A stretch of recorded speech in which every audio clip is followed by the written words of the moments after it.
tout le monde, bienvenue à tous sur la chaîne YouTube du Journal du Real. On se retrouve après la victoire 2-0 du Real Madrid en terre basque contre la Real Sociedad. Un match pas le plus intéressant, mais en tout cas un excellent résultat pour le Real Madrid. Et un match qui aurait pu tourner d'une toute autre manière. Comment ça va, Pablo? Ça va très bien, Guillaume. Plutôt satisfait de la victoire, malgré l'image, le visage donné durant les 90 minutes. Le Real Madrid lance officiellement sa saison à l'extérieur. Petite stat, euh, toujours important de le souligner, c'est le 18e match d'affilée que le Real Madrid ne perd pas à l'extérieur. C'est quand même, et c'est un record en interne. Donc voilà, ça mérite d'être rappelé et souligné. Surtout que ça aurait pu être un résultat tout autre au vu de la physionomie de la rencontre. Ils ont touché trois fois les montants, les Basques à 0-0 en plus.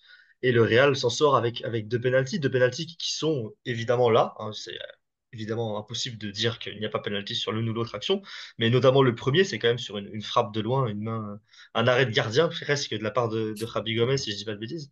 Et c'est quand même chanceux également, en fait, comme fait de jeu, d'obtenir un penalty sur cette frappe-là d'Arda Güler, même si elle partait bien. Le deuxième, là, pour le coup, c'est Vinicius qui va le chercher. Et donc, j'ai mis petit miracle comme résultat à ce 2-0. Finalement, toi, tu m'as corrigé en disant que c'était un gros miracle. Ah, pour moi, c'est même un gros miracle parce que à partir du moment où tu vois ton équipe qui concède trois occasions et que ces trois occasions, elles finissent la première sur l'équerre, la deuxième sur la barre et la troisième sur le poteau, tu te dis bon, ça sent bon. Enfin, dire, ça sent bon parce que si ça rentre de l'autre côté, ça risque d'être les premiers points, en tout cas les premiers 3 points à l'extérieur de la saison. Et effectivement, c'est ce qui s'est passé. Et il s'est passé enfin, c'est passé en plus sur un penalty un peu chanceux également parce que c'est une action un peu anodine d'obtenir un penalty comme ça, une frappe d'Arda Güler. Je pense que le joueur, s'il a touché la main, c'est parce que le ballon va sur son visage, donc il se protège. Moi, c'est un Sinon, il y réflexe. a penalty parce qu'il c'est un réflexe, mais il y a deux mains sont en l'air. Il touche le ballon de la main, penalty logique, ça débloque le Real Madrid, but de Vinicius qui a failli d'ailleurs rater son penalty. Vinicius au passage qui aurait pu être dans les flops côté Real ce soir. Il a fait un match, à mon sens, pas du tout de son standing, hein, ce qui nous a habitués la saison passée, encore une fois, cette saison. Alors qu'il commence à se réveiller, le Vinicius, parce que là, ça devient un peu limite inquiétant, je dirais. Je trouve qu'il a la tête un peu ailleurs parfois. Voilà, il marque ce penalty, heureusement, ça le met dedans. Derrière, il provoque le deuxième penalty, on est content, mais si tu regardes l'ensemble de la partie, c'est compliqué pour Vinicius. Donc voilà, donc oui, petit miracle, non, gros miracle, moi je dirais, parce que s'en sortir après trois poteaux et ce premier penalty, moi, pour moi, c'est chanceux. Mais d'un côté, j'ai envie de te dire, ça arrive tellement peu de fois en Liga pour le Real que je suis bien content quand ça arrive. Parce que ça, c'est plutôt des scénarios Barça. J'ai plus l'habitude de voir le Barça faire ça que le Real. Et cet aspect miracle, j'ai l'impression qu'on l'a déjà ressenti un petit peu au déplacement, c'était la saison dernière, si je dis pas de bêtises, aussi contre la Real Sociedad, où ils avaient eu énormément d'occasions avant que le Real réussisse à s'imposer 1-0. Je crois que c'est Arda qui marque. Ça Et arde. le Real n'était pas encore champion à l'époque, donc les points ça servait encore de ramasser les points, même s'il y avait une belle avance en Liga. Et c'est pareil, je pense qu'ils peuvent quand même un petit peu s'en mordre les doigts côté Real Sociedad, sans avoir fourni un match incroyable, avec notamment Oumar Sadi qui a délivré une disaster class complète côté Real Sociedad. Et le Real a eu de la chance d'affronter une équipe qui était presque à 10 pour le coup sur ce match. Mais ils peuvent quand même s'en mordre les doigts. Donc quand tu touches trois fois les montants, tu marques pas, ça doit faire mal. Ça doit faire mal, comme tu J'ai une l'as dit. petite, in- j'ai une petite info qui vient de tomber concernant l'état de santé de Brahim. On me dit que demain, il va faire des tests pour savoir à peu près qu'est-ce qu'il a exactement. Mais pour le moment, ils peuvent que me dire qu'il a un pinchazo. Un pinchazo, c'est comment on traduirait ça? C'est pas une déchirure, c'est moins grave qu'une déchirure. Élongation, non? Une petite élongation, voilà, une C'est petite élongation, je élongation. crois. C'est l'ischio, Mais non? Vu comment il se tenait, ouais, non? non, c'est l'abducteur derecho, l'abducteur droit. Ok. Donc moi j'avais l'impression il se touchait l'ischio, mais là on me dit que c'est l'adducteur Là, j'ai droit. l'impression qu'il se touchait en haut de la cuisse, derrière un petit peu, Moi et aussi sur pas, et l'image, pas, et pas plutôt là où il y a adducteur et même, comment mais ça voilà. s'appelle?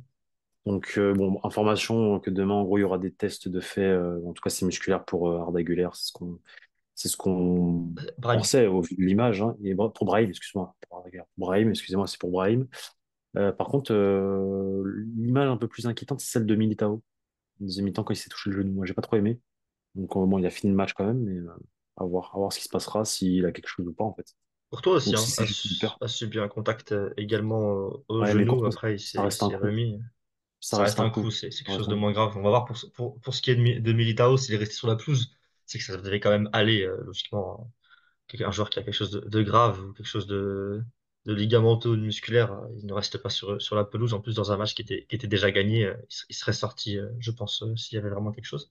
Je suis d'accord avec ton analyse hein, sur Vinicius Junior. Son match est mauvais. On a vraiment cette impression qu'il joue à contre-temps, surtout sur la première mi-temps. Il y a ce mauvais geste sur Take Kubo. Tu as vraiment ce côté de l'impression que dès que le stade le siffle une fois, il sort de son match un petit Mm, peu. C'est des mm, choses qu'on a mm, déjà vues à l'extérieur en Liga, des choses qu'on a moins vues la saison passée, je trouve d'ailleurs, à l'extérieur en Liga. Je trouvais qu'il était beaucoup plus canalisé, beaucoup plus concentré. Et là, c'est quelque chose qu'on revoit cette saison. C'est pas le Vinicius qu'on a envie de voir. Celui qu'on a envie de voir, c'est celui qui est libéré par son penalty. Un penalty qui est quand même plutôt bien tiré, parce que si le gardien part du bon côté et ne l'arrête pas, ça veut dire que c'est plutôt bien tiré, même si pour le coup, il est pas loin de l'arrêter à l'extrémiro. Mais on a vu un Vinicius un peu plus libéré en fin de rencontre, mais ça sauve pas son match. Et il faut pas oublier voilà, ce qu'il a fait. Et puis même, il finit avec un seul dribble réussi et aucune passe clé. Ça montre juste la pauvreté offensive exactement. du bonhomme. Et c'est pas le seul Brésilien hein, sur ce point-là, puisque je peux te lancer un petit peu. C'est où était Rodrigo sur la pelouse ce soir? Bah, on l'a pas vu. Rodrigo, il a remplacé donc Brahim à la quoi, 20e, 25e minute, 22, je crois. ou 22e. Enfin, voilà, Rodrigo, il a été totalement aux abonnés absents ce soir, hein. Après, bon, on va pas tomber sur lui parce qu'en vrai de vrai, je trouve que depuis le début de la saison, des trois, et on le répète souvent, ça a été le meilleur. Donc, il a le droit de passer à côté d'un match, surtout quand il rentre en cours de jeu, qu'il n'est pas titulaire. Mais c'est vrai qu'il n'a pas été très actif, qu'il s'est pas énormément montré offensivement, il n'a pas proposé plus de solutions que ça. Voilà, on s'attend toujours à un Rodrigo meilleur que ça, qui plus enjoué. Voilà, ce soir, il était un peu caché. Après, il faut dire qu'il a été caché par une sacrée performance tous, hein. Devant, par une sacrée performance de Kylian Mbappé qui, enfin, on le sent, il commence à prendre ses marques, à se lâcher. On retrouve le Mbappé du Paris Saint-Germain à l'époque où il était à son meilleur niveau, voilà, progressivement.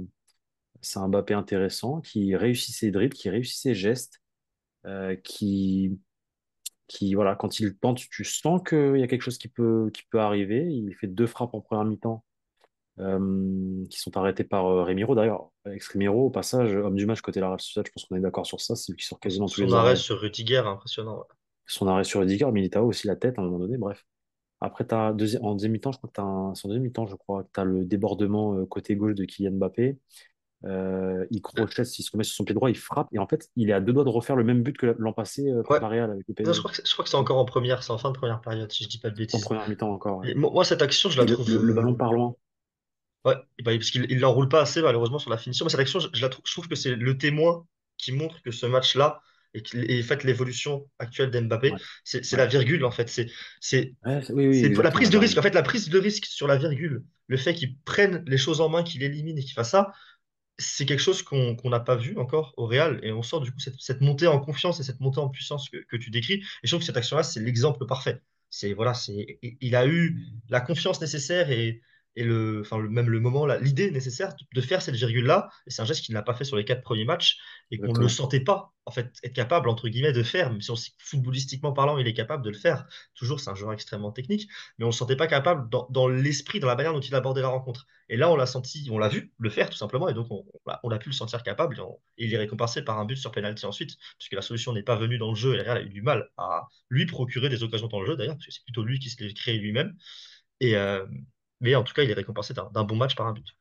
Après, il faut dire que voilà, pourquoi le Real a eu du mal aussi. Alors, c'est peut-être en partie de la faute de Carlo Ancelotti et du staff, on va en parler, je pense. Tu l'as noté dans tes points de vidéo. Mais c'est aussi le planteamiento, comment on dit en espagnol, le tactique de Alguacil. La Real Sociedad était bien en place.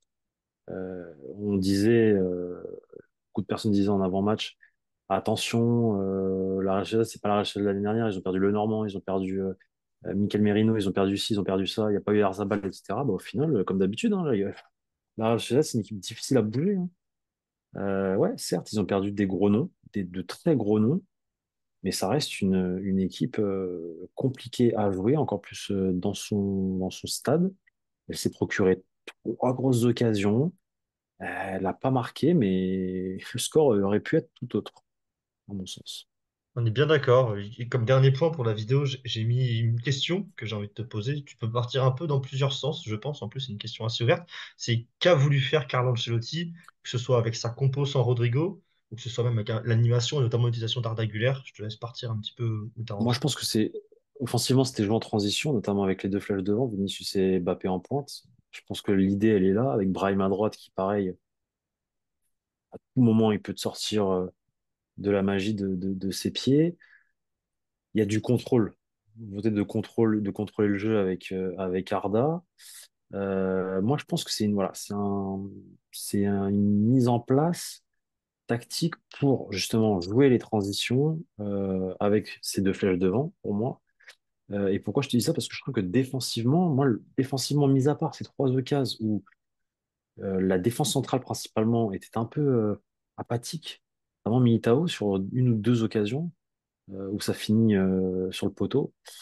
Moi, je les ai trouvés quand même bien en place, bien organisés, mieux organisés que lors des quatre premiers matchs. Les latéraux, je les ai trouvés bons, Carvajal et Ferland Mendy. Rudiger et Militao un peu moins à cause de ces trois occasions, mais globalement, je trouve qu'il y a du mieux. D'un point de vue organisation, je dis pas d'un point de vue engagement. Parce que c'est là où les défenseurs ont failli, c'est sur l'engagement. Parce qu'effectivement, si tu as ces trois occasions, c'est parce que bah, Militao, sur la troisième opportunité, il est là, tu sais pas où il se place, tu sais pas s'il y Sur va ou celle de s'il y va Becker, pas. notamment, il se fait avoir, hein, il se fait crocheter. Sur celle de Becker, il se fait avoir. On est plus sur de l'engagement, tu vois. Mais d'un point de vue organisation, structure, bloc, avec les quatre et les quatre devant, je trouve que ça a été et que globalement, le Real Madrid a plutôt bien défendu, notamment les latéraux qui ont fait énormément d'efforts, qui ont récupéré pas mal de ballons, je trouve, Carvajal, qui était toujours bien en place, bien sérieux. Ferland Mendy, pareil, de l'autre côté, qui montait justement Ferland Mendy quand il le sentait, qui n'a pas raté ses contrôles, pour une fois d'ailleurs, parce que depuis le début de saison, il est catastrophique. Non, mais c'est ça, début de saison, je dis pour une fois cette année, parce qu'il y en a, il était bon.